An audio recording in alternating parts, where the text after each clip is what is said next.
नमस्कार, स्वागत है आपका हमारे यूट्यूब चैनल एके इंस्टीट्यूट पर। दोस्तों, आज हम आपके लिए लेके आए हैं कक्षा 12 के जीव विज्ञान से आपका जो अध्याय तीसरा है, स्वास्थ्य, जनन और स्वास्थ्य। ठीक है, जो आपके आप जानते ही हैं कि आपके 2025 बोर्ड एग्जाम के लिए तैयारी चल रही है। ठीक है, तो इसके लिए जो है कि हम प्रश्न लेके आए हैं इस चैप्टर से, जो सभी प्रश्न बहुत ही ज़्यादा महत्वपूर्ण प्रश्न हैं। ठीक है, साथ ही साथ आपके बोर्ड एग्जाम में भी आने वाले प्रश्न हैं। ठीक, अगर आज हम यह अध्याय 3 जनन स्वास्थ्य, अगर हम आज इसको अच्छे से पढ़कर ख़त्म कर लेते हैं तो समझ लीजिए जो हमने कि 14 नंबर 70 में से पूरा कर लिया है। क्योंकि हमने पिछले वीडियो में पढ़ा है पुष्पी पादपों में लैंगिक जनन, और एक दूसरा वीडियो आया था दूसरा अध्याय का मानव जनन वाला था। ठीक है, उसमें वो था। और ये तीसरा है जनन और स्वास्थ्य। ठीक, तो ये एक ही इकाई के 3 चैप्टर हैं जो आपके 14 नंबर के होते हैं। ठीक है, तो यहाँ पे देखिए कि यह जो सभी प्रश्न हैं परीक्षा के साथ साथ आपके जीवन के लिए भी महत्वपूर्ण है। ठीक, देखिए इस इकाई में 2 चैप्टर ऐसा था जो आपके एग्जाम के लिए तो इम्पोर्टेंट है ही, लेकिन आपके जीवन में भी बहुत ज़्यादा इम्पोर्टेंट था। जैसे कि मानव जनन था, और यह है आपका जनन और स्वास्थ्य। ठीक, तो चलिए हम देखते हैं सभी प्रश्नों को। ठीक है, अच्छे से पूरा बिल्कुल ध्यान लगा के आप देखिएगा और समझिएगा। ठीक है, चलिए हम वीडियो को स्टार्ट करते हैं। तो दोस्तों, यहाँ पे आप देखिए जो आपका पहला प्रश्न है कि परिवार नियोजन किसे कहते हैं। ठीक है, इसकी 2 विधियाँ लिखिए। ठीक, तो आपको परिवार नियोजन के बारे में बताना है और इसकी 2 विधियों के बारे में भी लिखना है। तो चलिए हम देखते हैं कि परिवार नियोजन क्या है। ठीक है, देखिए ये आपका परिवार नियोजन। ठीक है, ठीक, तो परिवार नियोजन क्या है कि मानव जनसंख्या की वृद्धि दर को नियंत्रित करने के लिए परिवारों में जो संतान उत्पत्ति की दर कम व नियंत्रित करना ही परिवार नियोजन कहलाता है।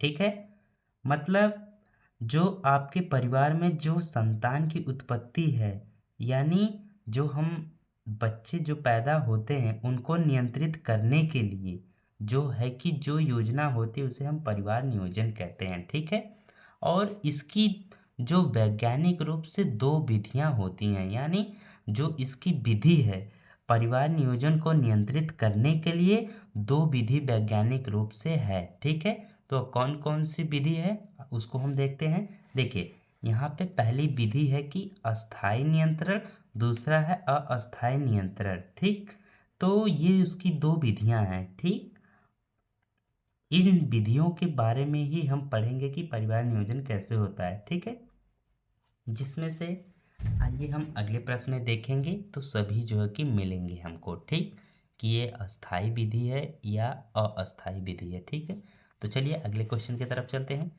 अगला क्वेश्चन यहाँ पे देखिए, अगला क्वेश्चन है आपका कि गर्भ समापन क्या है। ठीक है, गर्भ समापन क्या है, इसकी प्रक्रिया का उल्लेख कीजिए।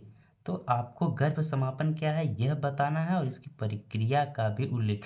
देखिए ये जिस तरह का मैं प्रश्न लिखा हूँ इसी तरह से क्वेश्चन आपका प्रश्न आएगा। ठीक है, या इसी से रिलेटेड ही आएगा। तो मैं ये जो प्रश्न जो मेरा टॉपिक है इसको आप क्लियर कर लीजिएगा कि जैसे गर्भ समापन क्या होता है। ठीक, यह टॉपिक है, इस पे कोई भी मतलब प्रश्न बनकर आ सकता है। ठीक है, तो इस जो मैं इस प्रश्न का आंसर लिखा हूँ इसको आप अच्छे से देख लेंगे तो सभी डाउट क्लियर हो जाएंगे। ठीक है, तो हम देखते हैं कि गर्भ समापन क्या होता है। ठीक, तो गर्भ समापन यहाँ पे देखिए, देखिए ये आपका गर्भ समापन है। ठीक है, गर्भ समापन क्या है कि यहाँ पे देखिए ये एक अस्थाई विधि में रासायनिक विधि होती है। ठीक है, देखिए अस्थाई में 3 विधियां होती हैं। ठीक, तो पहले जो है कि एक तो रासायनिक विधि होती है, एक यांत्रिकी विधि होती है। ठीक है, तो इन्हीं सब मतलब विधियों को हमें नहीं देखना है, हमें ये देखना है कि जो इम्पोर्टेंट विधि है उसी को हमें देखना है। ठीक, बाकी सभी विधियों को नहीं पढ़ना है, ठीक, क्योंकि 12 में इतना ही है, ठीक है। उसके बाद आप आगे पढ़ेंगे तो आप उसको डिटेल में पढ़ सकते हैं, ठीक है। तो यहाँ पे देखिए कि यह एक रासायनिक विधि है, ठीक। अब देखिए कि गर्भ समापन क्या है। तो जैसे यहाँ पे देखिए कि है चिकित्सीय विज्ञापन में गर्भ समापन को एमटीपी कहा जाता है। एमटीपी क्या है? देखिए कभी कभी प्रश्न आ जाता है कि एमटीपी का पूरा नाम लिखिए, ठीक। तो आपका एमटीपी का मतलब हो गया कि मेडिकल टर्मिनेशन ऑफ प्रेगनेंसी, ठीक है। मतलब मेडिकल एक चिकित्सीय यानी मेडिकल के थ्रू आपके प्रेगनेंसी को टर्मिनेटर मतलब ख़त्म कर देना ही एमटीपी कहलाता है, ठीक। तो ये एमटीपी होता है। एक बार इसका पूरा नाम देख लीजिए, मेडिकल टर्मिनेशन ऑफ प्रेगनेंसी, ठीक है। ये होता है इसका पूरा नाम। और आगे देखते हैं कि दंपत्ति की लापरवाही से किए गए लैंगिक व्यवहार का परिणाम गर्भधान हो जाता है, ठीक है, जिसे दाम्पतिक व्यवहारिक रूप से नापसंद करते हैं। अतः भ्रूण के विकास से पहले, ठीक है, 8 से 12 सप्ताह के अंदर महिला चिकित्सा के देख रेख में एमटीपी कराया जाता है, ठीक है। मतलब आप मान लीजिए आप अभी बैचलर हैं, ठीक। आपने किसी भी मतलब लैंगिक संपर्क बना लिया और आपके लापरवाही या अज्ञानता के कारण गर्भधारण हो जाता है, ठीक है, यानी कि महिला प्रेग्नेंट हो जाती है, तो उसके गर्भाशय में जो भ्रूण होता है ना, उसी को अगर आप नहीं चाहते हैं कि हम इस मतलब बेबी को कंसर्ट करें या इसको मतलब नहीं लाना चाहते, तो इसे आप ख़त्म कर सकते हैं ये एमटीपी के माध्यम से, ठीक है, ठीक। लेकिन वह चिकित्सीय देख रेख के रूप में ही होगा, ठीक है। चलिए और आगे देखते हैं यहाँ पे कि अधिक समय में होने पर एमटीपी का निर्णय घातक भी हो सकता है। अगर मान लीजिए जैसा कि आप जानते ही हैं कि 12 सप्ताह के अंदर ही हमें जो है कि एमटीपी कराना होता है। अगर आप इससे अधिक हो जाएंगे तो इसमें क्या होगा कि भ्रूण के साथ साथ जो माता होगी उसके भी जान का खतरा हो सकता है, क्योंकि 12 सप्ताह के बाद भ्रूण में आपका जो कि बोन्स यानी हड्डियां बनना स्टार्ट हो जाती हैं, जिससे कि एमटीपी नहीं हो सकता है, ठीक है। तो यही कह रहा है कि अधिक समय होने पर एमटीपी का निर्णय घातक भी हो सकता है, ठीक। तो ये रहा एक अस्थायी विधि भी है इसे, ठीक है। यही है आपका गर्भ समापन, ठीक। चलिए अब हम अगले प्रश्न की तरफ चलते हैं, ठीक है। यहाँ पे देखिए अगला प्रश्न जो है आपका प्रश्न नंबर तीसरा है कि आईयूडी किसे कहते हैं। देखिए ये बहुत ही ज़्यादा महत्वपूर्ण और इम्पोर्टेंट क्वेश्चन है, ठीक है। आईयूडी किसे कहते हैं। कभी कभी आता है कि आईयूडी का पूरा नाम लिखिए, ठीक। तो ये आपको आईयूडी की, तो चलिए हम पूरा आईयूडी का पूरा डिटेल में देख लेंगे। आप इसका नाम और इसका मतलब प्रक्रिया सब समझ जाएंगे, ठीक है। तो चलिए आगे हम देखते हैं आईयूडी, ठीक है। यहाँ पे देखिए आईयूडी क्या होता है, ठीक है। आईयूडी मतलब इंट्रा यूटेराइन डिवाइस होता है, यानी गर्भाशयी युक्तियाँ होती है, ठीक है। गर्भ में मतलब आपका जो है कि अगर गर्भाशय में आपका बेबी कंसर्ट है, उसको किस तरह आप जो है कि उसको रोक पाएंगे, ये युक्ति है, ठीक। एक प्रकार की ये युक्ति है, तकनीकी है, ठीक है। तो यहाँ पे देखिए कि यह युक्ति स्त्री के गर्भाशय में किसी अनुभवी नर्स के द्वारा लगाई जाती है, ठीक है। और ये युक्तियां हार्मोन्स मोचक या तांबा मोचक होती है, ठीक। इन युक्तियों के लगा देने से शुक्राणु की क्रियाशीलता व निषेचन क्षमता में कमी आ जाती है, ठीक है। यह भी एक अस्थायी विधि है, ठीक। क्योंकि अगर इस हार्मोन्स जैसे कि हार्मोन्स मोचक ये अलग हो गया और एक तांबा मोचक भी होता है, ठीक है। इन युक्तियों के लगाने से जो आपका शुक्राणु होता है वह क्रियाशीलता व निषेचन की क्षमता मतलब उसकी जो स्ट्रेंथ होती है वो कमज़ोर हो जाती है, ठीक है। जिससे कि शुक्राणु अंडाणु को भेद नहीं पाता है, जिससे कि निषेचन नहीं हो पाता, ठीक है। जैसे कि यहाँ पे देखिए कौन कौन सी युक्ति है। यहाँ पे देखिए जैसे कॉपर सेवन हो गया, मल्टीलोड 375 यानी 375 हो गया, तथा कॉपर टी।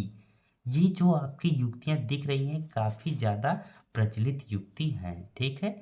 ये बहुत ही बेमिसाल, सॉरी बेमिसाल नहीं, काफ़ी ज़्यादा इम्पोर्टेंट युक्ति है, ठीक है। ये रहा आपका आईयूडी, और आईयूडी का पूरा नाम देख ही लिए हैं, इंट्रायूटेराइन डिवाइस, ठीक। इसे जो है कि हम हिंदी में गर्भाशयी युक्तियां भी कहते हैं, ठीक। तो यही है आपका आईयूडी, ठीक है। चलिए अब हम अगले प्रश्न की तरफ चलते हैं, ठीक है। अगला प्रश्न देखते हैं कि क्या है अगला प्रश्न। तो अगला प्रश्न यहाँ पे आप देखिए बहुत ही ज़्यादा इम्पोर्टेंट है आपका, ठीक। ये काफ़ी बार बार आया हुआ क्वेश्चन है, ठीक है, जनन और स्वास्थ्य से, ठीक। तो यहाँ पे देखिए कि वैसेक्टॉमी पर टिप्पणी कीजिए। वैसेक्टॉमी क्या है, ठीक है। तो वैसेक्टॉमी क्या है हम देखते हैं आगे कि वैसेक्टॉमी क्या है, ठीक। वैसेक्टॉमी, देखिए वैसेक्टॉमी क्या है। वैसेक्टोमी पुरुष नसबंदी भी कहते हैं, वैसेक्टोमी को पुरुष नसबंदी भी कहते हैं। सबसे पहले तो ये जान जाइए कि एक अब अस्थाई विधि नहीं होगा, यह एक अस्थाई विधि ही होगी, ठीक है। क्योंकि इसमें जो है कि पुरुष के शुक्रवाहिका को काटकर बांध दिया जाता है, ठीक है, जिससे कि शुक्राणु आपका जा नहीं पाता अंडाणु के पास, ठीक। तो जैसे यहाँ पे देखिए कि वैसेक्टॉमी को पुरुष नसबंदी भी कहते हैं। इसमें पुरुष की शुक्रवाहिका को काटकर बांध दिया जाता है, जिसके फलस्वरूप अंडाणु का निषेचन शुक्राणु से नहीं हो पाता है, ठीक है। देखिए वही बात है, और यह एक अस्थाई विधि है, ठीक। ये अस्थाई विधि ही है। अब ये अस्थाई विधि नहीं, क्योंकि ये परमानेंट हो जाता है, ठीक है, जिसे हम अस्थाई विधि कहते हैं। चलिए हम देखते हैं कि किस तरह शुक्रवाहिका को काट के बांध दिया जाता है। एक फिगर के माध्यम से हम इसको देखते हैं कि वैसेक्टॉमी को, ठीक है। चलिए यहाँ पे देखिए इस फिगर को, फिगर यहाँ पे है, जैसे इस फिगर को तो आपने देखा ही होगा पिछले वीडियो में जो मानव जनन था, ठीक है। इससे तो आप बिल्कुल वाकिफ़ है, इसमें आपको कोई मतलब ऐसा तो नहीं लग रहा कि आप इससे अपरिचित हैं, ठीक है। ऐसा कोई भी बात नहीं है, आपने पिछले वीडियो में देखा ही है, ठीक है, क्या क्या है। तो चलिए मैं एक बार फिर से ही बता देता हूँ। देखिए ये आपका क्या है, ये आपका मूत्राशय है, ठीक। ये आपका मूत्राशय है, और ये आपका शुक्राशय है, ठीक। ये आपका शुक्राशय है, और ये आपका प्रोस्टेट ग्रंथि है, ठीक है, प्रोस्टेट ग्रंथि है, ठीक। ये जो है आपका शिश्न है, ठीक है, ये आपका शिश्न है, ठीक। ये आपका अधिभीषण है, ठीक है, ये आपका अधिभीषण है, ये आपका वृषण है, ठीक है। कोई दिक्कत नहीं, आप इन सबको जानते हैं।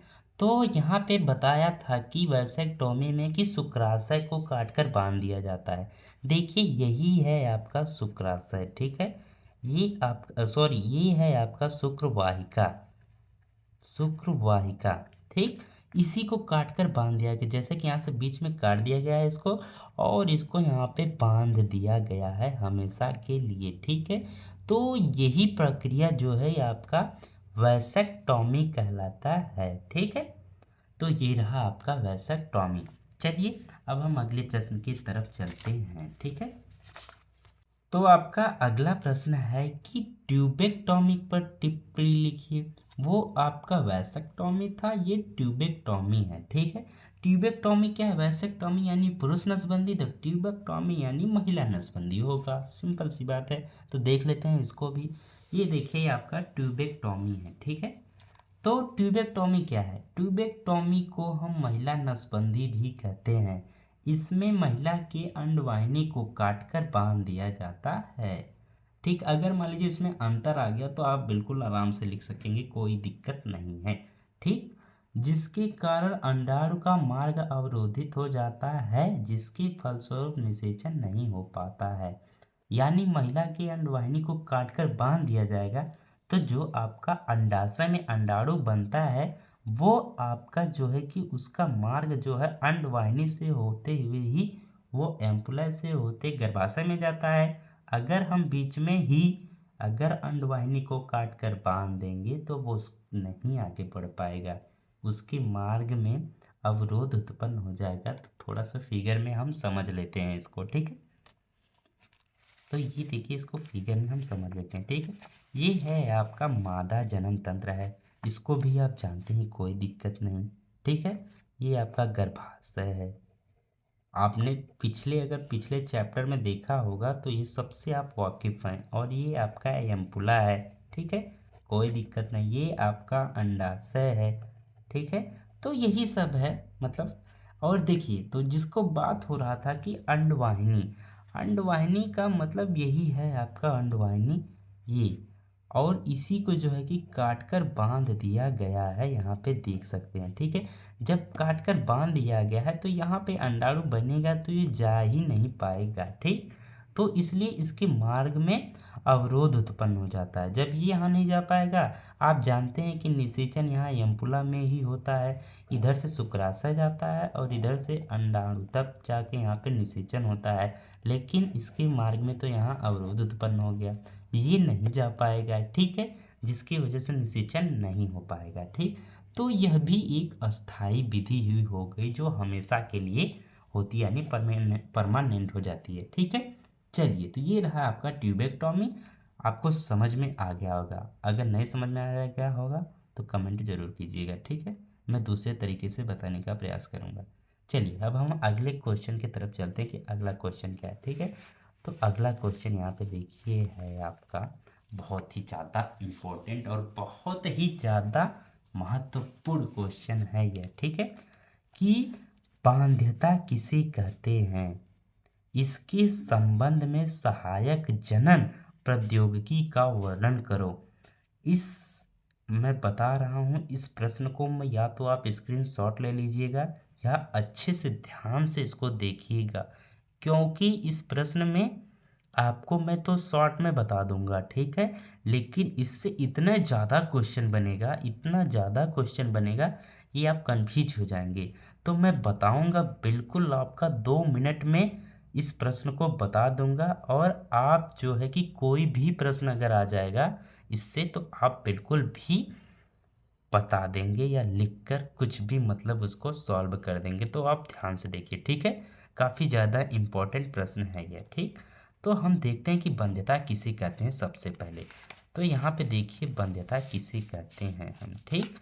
यहाँ पे देखिए, वंध्यता किसे कहते हैं हम, ऐसे दंपति को जो बच्चे पैदा करने में सक्षम नहीं होते हैं, ठीक है, वह बंध्य कहलाते हैं। यानी एक तरफ से समझ लीजिए कि जो जिसे कि गांव में लोग नहीं कहते, जिसको बच्चा नहीं होता उसे बांझ वगैरह कहते हैं, तो उन्हीं को हम बंध्य कहते हैं, ठीक है। तो जो बच्चे पैदा नहीं कर पाते उन्हें बंध्य कहते हैं। अब बच्चे कैसे पता चलेगा कि ये बंध्य हैं, देखिए आगे यहाँ पे कि शादी के अधिक से अधिक 2 वर्ष से अधिक हो जाने पर बच्चे ना होना वंध्यता कहलाता है। यानी आपका शादी यानी आपका विवाह हो गया हो, अगर आप 2 साल के बाद अधिक से मतलब 2 साल के अंदर आप बच्चे पैदा नहीं कर पाते हैं, 2 साल से ज़्यादा हो जाता है, फिर भी आपके बच्चे नहीं होंगे, तो आप बांध्य की श्रेणी में आ जाएंगे, ठीक है। लेकिन घबराने की बिल्कुल भी बात नहीं, हमारी टेक्निक बहुत ज़्यादा आगे है। इसकी कुछ तकनीकियाँ हैं जो आपके बंध्यता को भी दूर कर सकता है, ठीक। तो देखिए क्या तकनीकी है, कुछ तकनीकी के द्वारा बच्चे पैदा किए जा सकते हैं, ठीक, जिन्हें हम ART आर्ट कहते हैं। अभी इसका मतलब है क्या कि यहाँ पे देखिए, assistive assistive reproductive technique, Hindi में क्या कहेंगे, सहायक जनन प्रौद्योगिकी, ठीक है। ये एक ऐसी युक्ति है कि वंध्यता बच्चे ना पैदा होने पर भी बच्चे पैदा किया जा सकता है, ठीक है। तो ये एक ऐसी तकनीकी है। चलिए, इन सभी तकनीकों के बारे में हम देखते हैं, ठीक है। मैं काफ़ी ज़्यादा मतलब कम शब्द में ही पूरा इसको बता दूंगा, आप अच्छे से देखिए, मैं एक डायग्राम के माध्यम से आपको बताने का प्रयास करूंगा, ठीक है। चलिए देखते हैं आगे हम इसको। तो यहाँ पे आप देखिए, जो डायग्राम यहाँ पे मैं लेके आया हूँ, यहाँ पे देखिए, ठीक है, काफ़ी ज़्यादा है, ये इम्पॉर्टेंट है, ठीक है। ART मतलब आप समझते ही हैं, ART मतलब क्या था, असिस्टेटिव रिप्रोडक्टिव टेक्निक था, ठीक है। अब इसमें 2 प्रकार की टेक्निक आती है, इसका अगर पूरा नाम अगर आ जाता है कि ई आर्ट का पूरा नाम लिखिए तो आप बिल्कुल भी लिख लेंगे, कोई दिक्कत नहीं, मैं पीछे बताया हूँ, अभी अभी जस्ट अभी भी बताया हूँ, ठीक। तो अब यहाँ पे देखिए कि इसमें दो प्रकार की, दो तकनीकी के द्वारा हम जो है कि बच्चे पैदा कर सकते हैं। कि पहला देखिए जो यहाँ पे है कि IVF, ठीक। इसका एक यह टेक्निक है, ठीक, यह तकनीकी है। मतलब पूरा नाम इसका क्या होगा IVF का?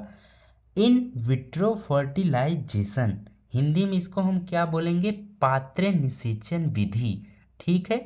इस विधि में क्या होगा कि शरीर के बाहर निषेचन होगा, और जो शरीर के बाहर निषेचन होगा वैसे होगा, वैसे जैसे कि शरीर में होता है।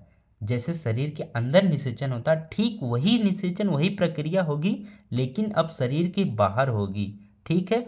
वह कहाँ होती है? वह परख नली शिशु नली होती है, ठीक। जो शिशु नली परख नली में ही बेबी बनता है, ठीक है। वो उसको जो कि गर्भाशय जैसा वातावरण इसमें मिलता है, ठीक है, टेक्निक के माध्यम से, ठीक। तो यहाँ पे देखिए जैसे कि इसमें है कि दो तकनीकी से मतलब बनेगा, ठीक है। बेबी दो तकनीकी से बनेगा, जैसे कि JIFT यानी जिफ्ट।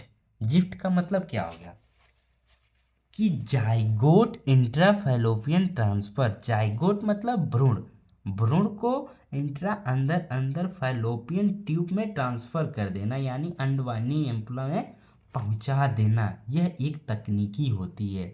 जब मतलब वहाँ से क्या होता है कि जब 8 ब्लास्टोमियर्स जो हमारा भ्रूण होता है वो ब्लास्टोमियर्स में बदल जाता है एम्पुला में, तो वो सीधे धीरे धीरे गर्भाशय में आता है, ठीक है। तो ये प्रक्रिया है कि उसको जाइगोट बनाकर रेडी कर दिया जाएगा। मान लीजिए आपका अंडाणु या शुक्राणु नहीं है, वीक है, क्रियाशील है, वह नहीं कार्य करता है, तो ये बाहर ही करा के आपके वहाँ पे फैलोपियन ट्यूब में ट्रांसफ़र कर दिया जाता है, ठीक है। तो जिसके बाद वो धीरे धीरे गर्भाशय में आकर आपका बेबी में कन्वर्ट हो जाता है, ठीक। ये तो यह तकनीकी हो गई। और दूसरी तकनीकी क्या है, यहाँ पे देखिए कि IUT, ठीक। IUT का मतलब पूरा नाम देखिए, इन सब का पूरा नाम आप नीचे में जो लिखा हूँ इसको आप अच्छे से कहीं लिख लीजिए या तो स्क्रीनशॉट ले लीजिए, क्योंकि ये पेपर में भी आएगा। देखिए साथ में जीवन के साथ साथ ये पेपर में ही आता, बहुत ही ज़्यादा इम्पोर्टेंट है क्योंकि, ठीक है। यही पूछ देगा कि IVF का पूरा नाम लिखिए, या पूछ देगा आपका ZIFT जिफ्ट का पूरा नाम लिख दीजिए, या IUT का पूरा नाम लिख दीजिए। तो क्या करेंगे आप? नहीं पता रहेगा तो नहीं लिख पाएंगे, इसलिए कि आप इसको अच्छे से देख लीजिए, ठीक है। तो IUT का पूरा नाम क्या है कि इंट्रा यूटराइन ट्रांसफ़र। अब इसमें क्या है, सीधे डायरेक्ट गर्भाशय को ही ट्रांसफ़र कर दिया जाता है। यूटराइन मतलब गर्भाशय, मतलब गर्भाशय में कब तक पहुंचता है वो आपका ब्लास्टोमियस, जब वो पूरा ये 16 कोशिकी में मतलब कन्वर्ट हो जाता है, ठीक है।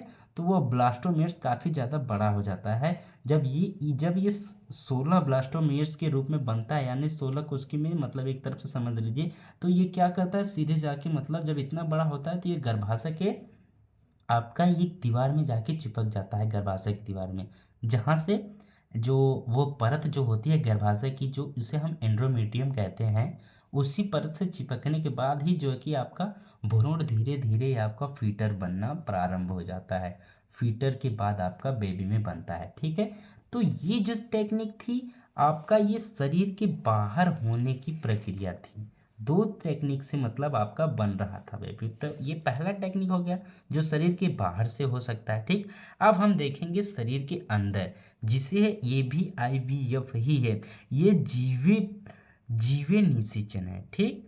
इसका मतलब क्या होगा, पूरा नाम इसका होगा इन वीवो फर्टिलाइजेशन। बस थोड़ा सा अंतर, एक विट्रो है इसमें और यहाँ पे वीवो है, ठीक, बस थोड़ा सा अंतर है। देखिए अंतर भी यहाँ पे आपका बन रहा है, अगर अंतर भी आ जाएगा ना तो आप अंतर भी समझ जाएंगे, जो कि ठीक है।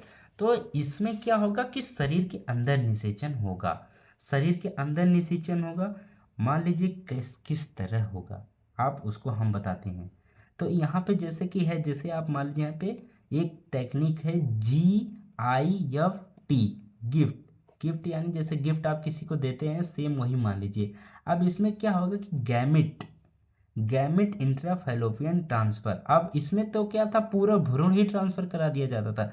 अब इसमें गैमेट ट्रांसफर यानी कि या तो शुक्राणु या अंडाणु आपका फैलोपियन ट्यूब में, अगर आपका अंडाणु सही होगा तो शुक्राणु, अंडाणु सही होगा, शुक्राणु नहीं सही होगा तो शुक्राणु को ट्रांसफ़र किया जाएगा।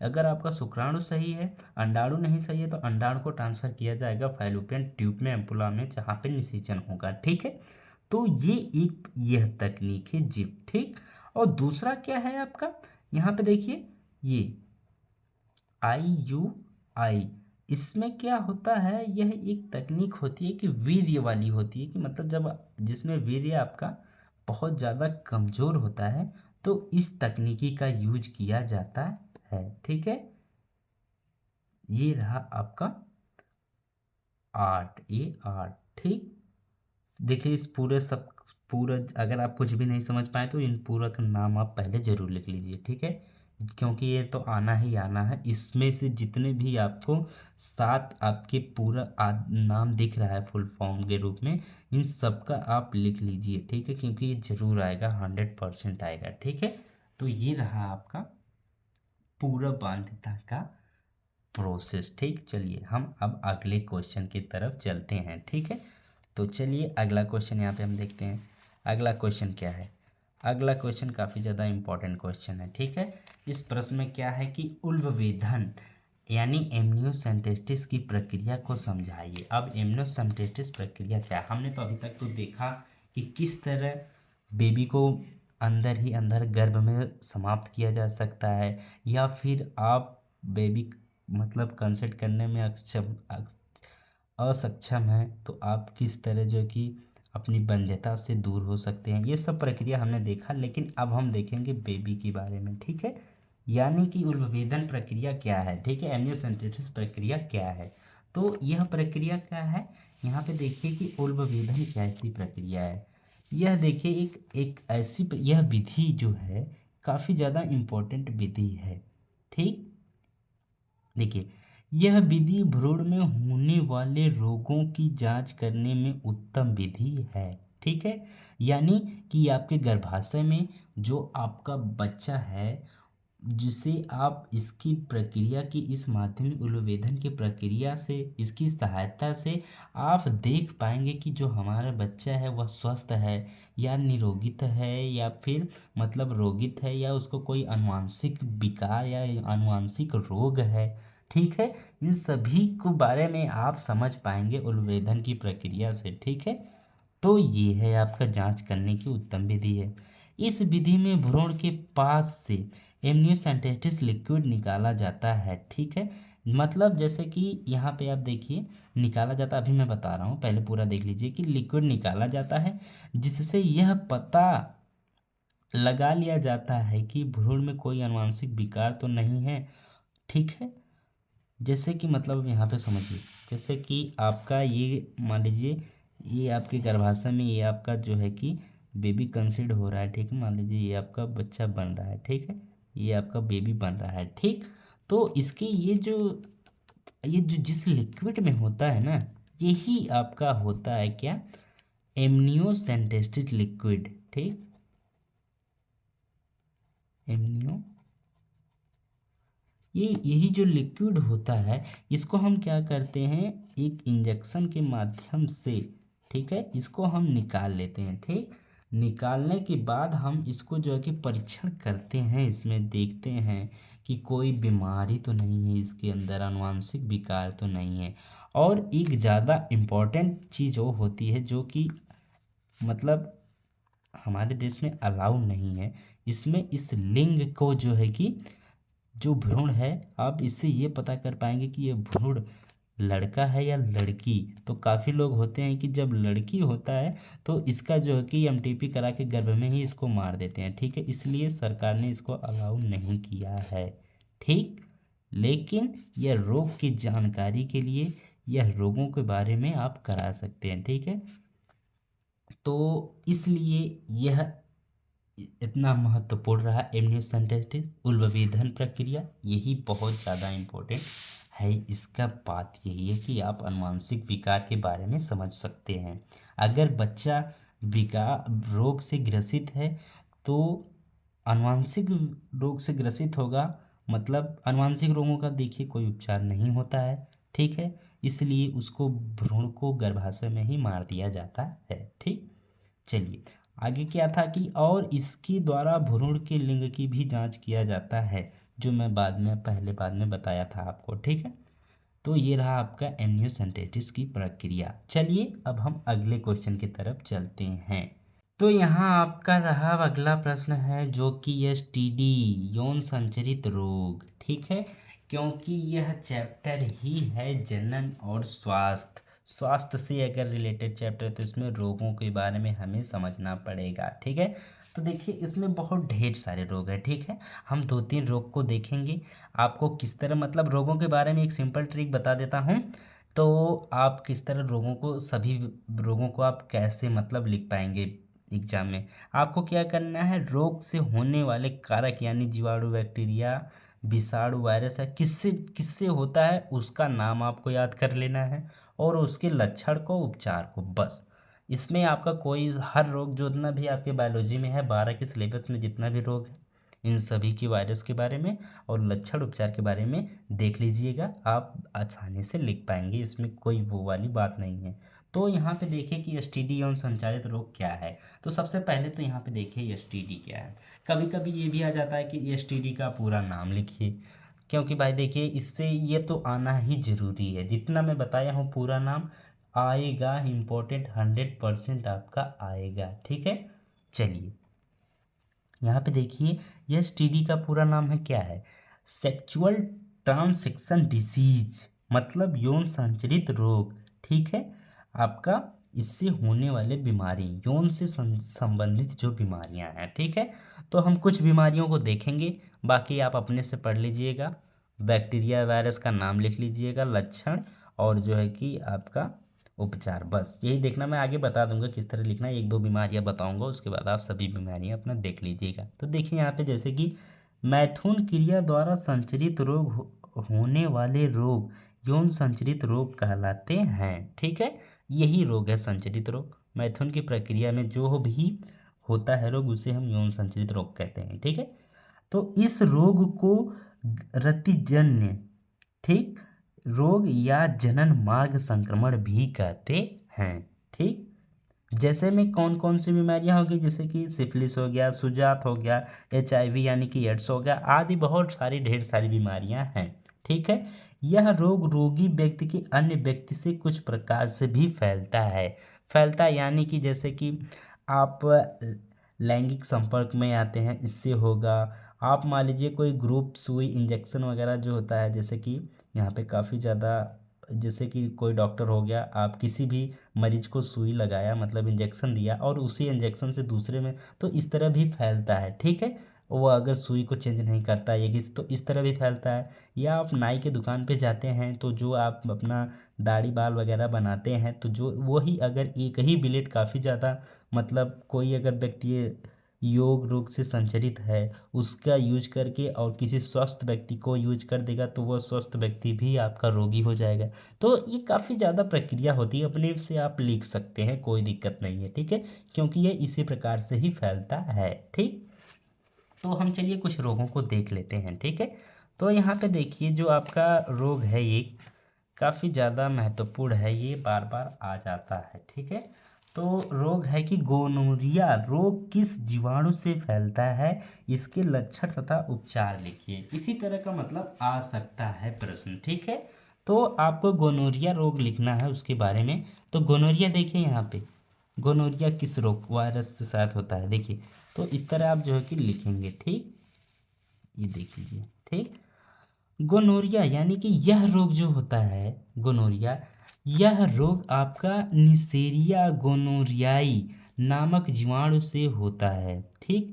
और यह एक दूसरे व्यक्ति के मैथुन प्रक्रिया द्वारा फैलता है, ठीक है। देखिए इसमें क्या था इम्पोर्टेंट, इसमें जीवाणु था, यही जीवाणु आपका नाम हर बीमारी का आप जीवाणु या वायरस जो भी होगा उसको आप याद कर लीजिएगा, बस ये आपका इम्पोर्टेंट हो जाएगा रोग में। बाकी आपको लक्षण इसके लिख देना है कि लक्षण क्या क्या लक्षण होते हैं। तो लक्षण यहाँ पे जैसे कि मैं लिखा हूँ यहाँ पे देखिए कि लक्षण यह है कि यह रोग स्त्रियों को प्रभावित नहीं करता है, ठीक। ये इसका पहला लक्षण है, ये महिला में बिल्कुल भी नहीं होगा, ठीक। क्योंकि महिला केवल इसका वाहक होती हैं, जैसे कि स्त्रियां केवल वाहक होती हैं। यह रोग जो होगा पुरुष में, यह रोग हो जाने पर जो ये पुरुष में रोग होता है तो ये मूत्राशय में जलन, सूजन होती है तथा संक्रमण मार्ग प्रोस्टेट तथा मूत्राशय तक फैल जाता है, ठीक। अभी आपने फिगर देखा था कि मूत्राशय से और किस तरह से इसके माध्यम से सभी नलियाँ एक ही थी नली, ठीक है। तो वही है कि उसमें होने के बाद जो है कि आपका मतलब पेशाब में आपका जलन होगा, मूत्राशय में जलन होगा, ठीक है। आप बिल्कुल सूजन हो जाएगा जिससे आप अपना पेशाब वगैरह आसानी से नहीं त्याग पाएंगे। आपके प्रोस्टेट क्योंकि वो भी पास में ही होती है, मूत्र नली के साथ ही लगी तो वो भी संक्रमित हो जाती है, साथ में मूत्राशय तो होगा ही होगा, ठीक है। तो इस प्रकार से ये फैल सकता है। तो देखिए इसका उपचार क्या होगा। उपचार क्या है कि इस रोग में केवल एंटीबायोटिक दी जाती है, बस इतना है, इतना है। इसी तरह आपको लिखना है रोगों के बारे में, ठीक। चलिए एक आध रोग और देख लेते हैं ताकि आपको पूरा अच्छे से समझ में आ जाए, ठीक है। ये तो आपका गोनियारे, इसको भी आप देख लीजिए, काफ़ी ज़्यादा इंपॉर्टेंट है, ठीक है। चलिए हम अगले रोग की तरफ चलते हैं। यहाँ पे देखिए जो आपका अगला बीमारी है यहाँ पे कि सिफिलिस यानी उपदंश के जीवाणु लक्षण तथा उपचार के बारे में आपको लिखना है, ठीक है। तो चलिए ये भी काफ़ी ज़्यादा महत्वपूर्ण रोग है, ये भी ज़्यादा महत्वपूर्ण प्रश्न है, बार बार आ भी जाता है, ठीक है। तो हम इसको देखते हैं, ठीक। तो यहाँ पे आप देखिए पहले तो हम उपदंश रोग के बारे में लिखेंगे, ठीक है, और उसके लक्षण और उपचार के बारे में, ठीक है।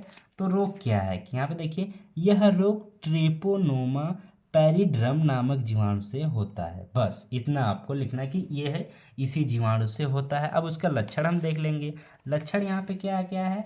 लक्षण ये देखिए कि संक्रमण होने के 10 दिन बाद लेबिया योनि में लाल दाने दिखते हैं, ठीक है। कुछ समय बाद विलुप्त हो जाते हैं और 6 महीने बाद इनका लक्षण पूर्ण प्रभाव के साथ दिखता है, जिससे शरीर लाल लाल चकत्ते पड़ जाते हैं, ठीक है। और इसका प्रभाव हृदय, मस्तिष्क, यकृत पर भी पड़ता है, जिससे शरीर पर लकवा मार सकता है। देखिए यह योनि से संबंधित बीमारी है, यानी कि इसमें पुरुष में यह बीमारी नहीं होगी, यह केवल स्त्री यानी महिला में ये होगी। जब ये होगी बीमारी, ये जो आपका जीवाणु आएगा तो क्या होगा, आपके जो कि लेबिया योनि में केवल लाल लाल जो है कि दाने दिखेंगे, और वो क्या होगा कि आपका 10 दिन बाद बिल्कुल विलुप्त हो जाएगा, ठीक है। कोई दिक्कत इसमें नहीं लगेगा आपको कोई भी, लेकिन वो आपके अंदर रहेगा, वह धीरे धीरे आपको ग्रसित करता जाएगा और 6 महीने बाद अपने भयंकर रूप में उभरेगा, ठीक है। जिससे कि लाल लाल चकत्ते भी शरीर पर दिखाने देंगे। तो आपको लापरवाही बिल्कुल भी नहीं करना होगा। अगर ऐसा आपको लगता है तो तुरंत आप जो है कि डॉक्टर से संपर्क करेंगे, ठीक है, और इसके इलाज के बारे में देखेंगे। तो हम देखते हैं कि इसका उपचार क्या है, ठीक है, क्योंकि हमने जीवाणु देख लिया, लक्षण देख लिया, उपचार भी देख लेते हैं। तो देखिए इसका उपचार क्या आता है, ठीक। यहाँ पे देखिए उपचार क्या है। उपचार यह है कि पेनिसिलिन नामक एंटीबायोटिक दी जाती है, ठीक है। पेनिसिलिन नामक एंटीबायोटिक दी जाएगी जिससे कि इस रोग को आपका कंट्रोल कर सकती है, ठीक है। तो यही रहा आपका। तो देखिए इतने ज़्यादा 10 क्वेश्चन थे, काफ़ी ज़्यादा महत्वपूर्ण क्वेश्चन ही थे, ठीक है।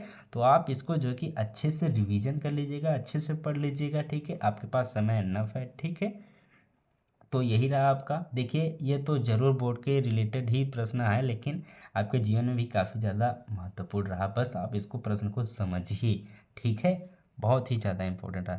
चलिए ठीक है, बहुत अच्छा, आप अभी तक बने रहें। तो मिलते हैं नेक्स्ट वीडियो में, तब तक के लिए धन्यवाद। चैनल पर नए हैं तो सब्सक्राइब कीजिए, वीडियो को लाइक कीजिए, कमेंट में अपनी राय या अपना डाउट ज़रूर यहाँ पे दीजिएगा, ठीक है। धन्यवाद।